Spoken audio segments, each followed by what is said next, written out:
தமிழ்நாட்டில் திராவிட முன்னேற்ற கழகத்தின் ஆட்சி,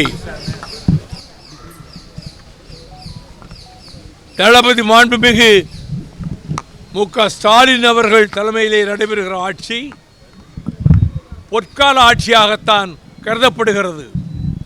பொச்சரிப்பு கொண்டவர்கள், பொறாமை மிக்கவர்கள், தளபதி ஸ்டாலின் திமுக வளர்ச்சியை கண்டு சகிக்காத சில பேர் இழுத்தும் பழித்தும் பத்திரிகைகளுக்கு பேட்டி கொடுக்கலாம்.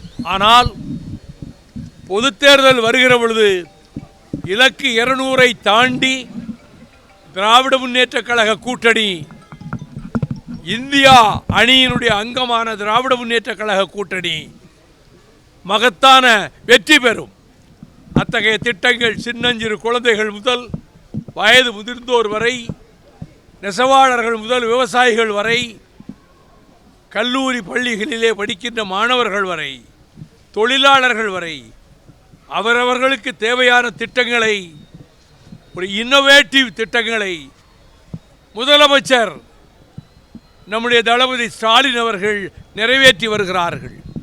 அகில இந்தியாவிலும் இந்தியா அணியில் நம்முடைய தளபதி ஸ்டாலினுடைய பங்கு மகத்தானது. நான் டெல்லியிலே ஒவ்வொரு கூட்டத்திலும் கலந்து கொள்கிறேன். வடபுறத்து முதலமைச்சர்கள் நம்முடைய முதலமைச்சரை இருப்பவர்களிலேயே முதன்மையானவராக அவரை மதித்து பாராட்டுவதை கண்டு நான் பெருமைப்பட்டேன். தமிழகம் பெருமை பெறுகிறது. இதன் மூலம் இந்திய அரசியலிலேயே திராவிட முன்னேற்ற கழகம் தன்னுடைய முத்திரையை பதித்து வருகிறது.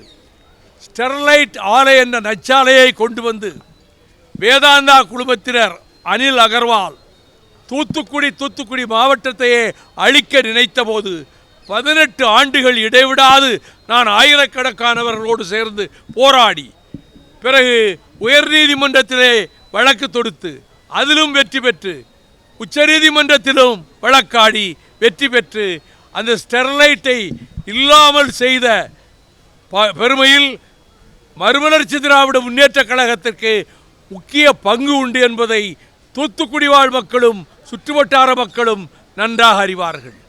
அதை போலவே முல்லை பெரியாறு அணையை பாதுகாக்க இடைவிடாது 7 ஆண்டு காலம் போராடி 10 லட்சம் பேரை ஒரு இடத்திலே குவித்து அந்த முல்லை பெரியாரை பாதுகாத்து கொடுத்தோம்.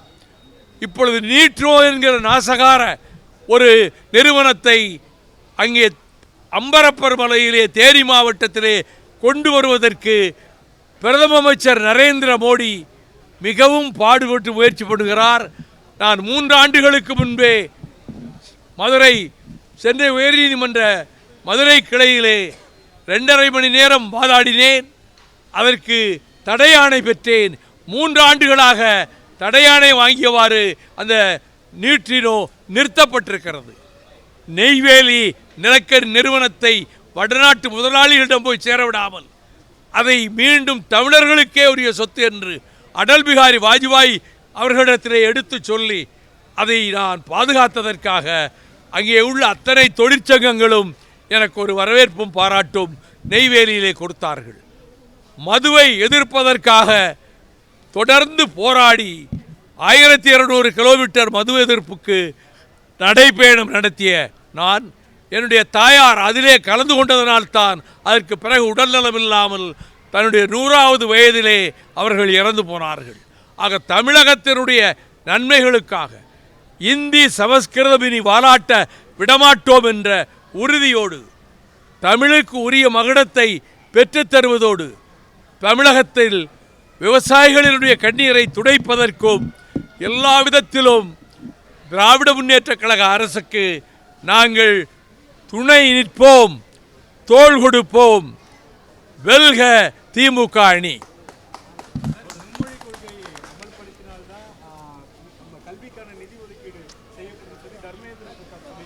தர்மேந்திர பிரசாத் எல்லாம் சேத் கோவிந்ததாஸை விடவா தர்மேந்திர பிரதான்? சேத் கோவிந்ததாஸ் இராணுவத்தையே கொண்டு வந்து நான் தமிழ்நாட்டிலே இந்தியை திணிப்பேன் என்று சொன்னான். அதற்கு பிறகு இருந்த இடமே தெரியாமல் போய்விட்டான். தர்மேந்திர பிரதானுக்கு ஆனாவும் தெரியாது, ஆவன்னாவும் தெரியாது இந்த மொழி பிரச்சனையை பற்றி. இது மொழிக்காக, தமிழ் மொழியை காப்பதற்காக, இந்தியை தகர்ப்பதற்காக ரத்தம் சிந்திய பூமி. உயிர் கொடுத்த பூமி. பல சகோதரர்கள் உடம்பிலே பெட்ரோலை ஊற்றிக்கொண்டு நெருப்பு வைத்துக்கொண்டு அவர்கள் தங்களை தாங்களே சாம்பலாக்கி கொண்டார்கள். அந்த உரம், அடி உரம் அப்படியே இந்த தமிழ் மண்ணில் இருக்கிறது. இது தமிழ் மண் தான். திருச்சி எம்பி சொன்னதை போல இது தமிழ்நாடு பெரியாரின் மண், இந்தியா காந்தியின் மண். இது கோட்சேக்களின் மண் அல்ல, சாவர்கர்களின் மண் அல்ல என்பதை நான் மீண்டும் உறுதிப்படுத்துகிறேன்.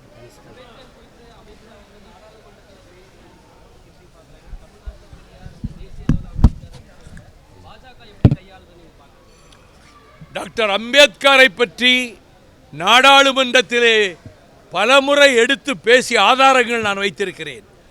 நான் வற்புறுத்தியதால் தான் 1985 டிசம்பர் 20 நாடாளுமன்ற மாநிலங்களவையில் நீங்கள் சமூக நீதியை காப்பாற்ற வேண்டுமானால் பாபா சாஹேப் டாக்டர் அம்பேத்கர் திருவுருவப் படத்தையும் சமூக நீதி காவலர் அறிவாசான் தந்தை பெரியார் படத்தையும் மைய மண்டபத்திலே திறந்து வைக்க வேண்டும் என்று 85 குரல் கொடுத்து கொண்டிருந்தேன். அது ரெக்கார்டில் இருக்கிறது. சந்தேகம் இருந்தால் கூகுளிலே போய் பார்த்து கொள்ளலாம். வேறு இன்றைக்கு சொல்லுகிற எந்த எம்பிக்கள் அங்கே அம்பேத்கர் படத்தை மைய மண்டபத்திலே திறக்க வேண்டும் என்று சொன்னார்கள்? ஒருவரும் கிடையாது. நான் புதிய தலைமுறையினுடைய நேருக்கு நேர் அந்த நேர்பட பேசு காட்சியை பார்த்தேன். அதிலே பிஜேபியை சேர்ந்த ஒருவர் சொல்கிறார், நாங்கள் தான் அம்பேத்கர் படத்தை திறந்தோம் என்று பேசுகிறார். ஆதாரத்தை காட்டட்டும். நான் ஆதாரத்தை காட்டுகிறேன். என்னுடைய பாராளுமன்ற உரையின் ஆதாரத்தை காட்டுகிறேன்.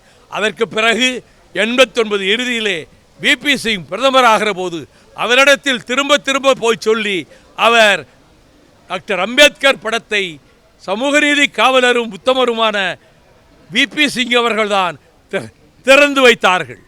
பெரியார் படம் ஒன்றுதான் திறந்து வைக்கப்படாமல் பாக்கி இருக்கிறது. ஆக இதை பேசுகிற அருகதை மறுமலர்ச்சி திராவிட முன்னேற்ற கழகத்துக்கு உண்டே தவிர பாஜகவுக்கு கிடையாது.